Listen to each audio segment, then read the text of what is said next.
ನೋಡಿ ಎಲ್ಲ ಹೇಗೆ ಹೊಂದಾಣಿಕೆಗಳಿದೆ. ಅಲ್ಲಿ ಸೀಟು ಬಿ ಜೆ ಪಿಯವ್ರು ಗೆಲ್ಲೋ ರೀತಿಯಲ್ಲಿ ಕಾಂಗ್ರೆಸ್ನವ್ರು ಮಾಡೋದು, ಕಾಂಗ್ರೆಸ್ನವರ ಅನ್ಯಾಯ ಅಕ್ರಮವನ್ನು ನಮ್ಮ ನಾಯಕರು ಮುಚ್ಚೋದು. ಇವತ್ತು ಎಂತಹ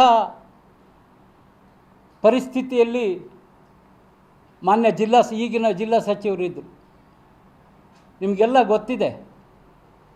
ಅರಣ್ಯ ಕಾಡು ಪ್ರಾಣಿಗಳನ್ನು ಸಾಕೋದಾಗಲಿ, ಅದನ್ನು ಹಿಡಿಯೋದಾಗಲಿ, ಬೇಟೆ ಆಡೋದಾಗಲಿ ಎಂಥ ದೊಡ್ಡ ಅಪರಾಧ ಅಂತ ಹಿಂದಿ ಸಿನಿಮಾ ನಟ ಸಲ್ಮಾನ್ ಖಾನ್ ಎಷ್ಟು ವರ್ಷ ಶಿಕ್ಷೆಯನ್ನು ಅನುಭವಿಸ್ದ. ಆದರೆ ಇದೇ ಮಲ್ಲಿಕಾರ್ಜುನವರು ತಮ್ಮ ಕಂಪ್ನಿಯಲ್ಲಿ ಸಾಕಿದಂಥ ಸುಮಾರು 60 ಕಾಡು ಪ್ರಾಣಿಗಳ ಬಗ್ಗೆ ಇವ್ರಿಗೇನೂ ಆಗಲಿಲ್ವಾ? ಇವ್ರಿಗೆ ಶಿಕ್ಷೆ ಇಲ್ವಾ?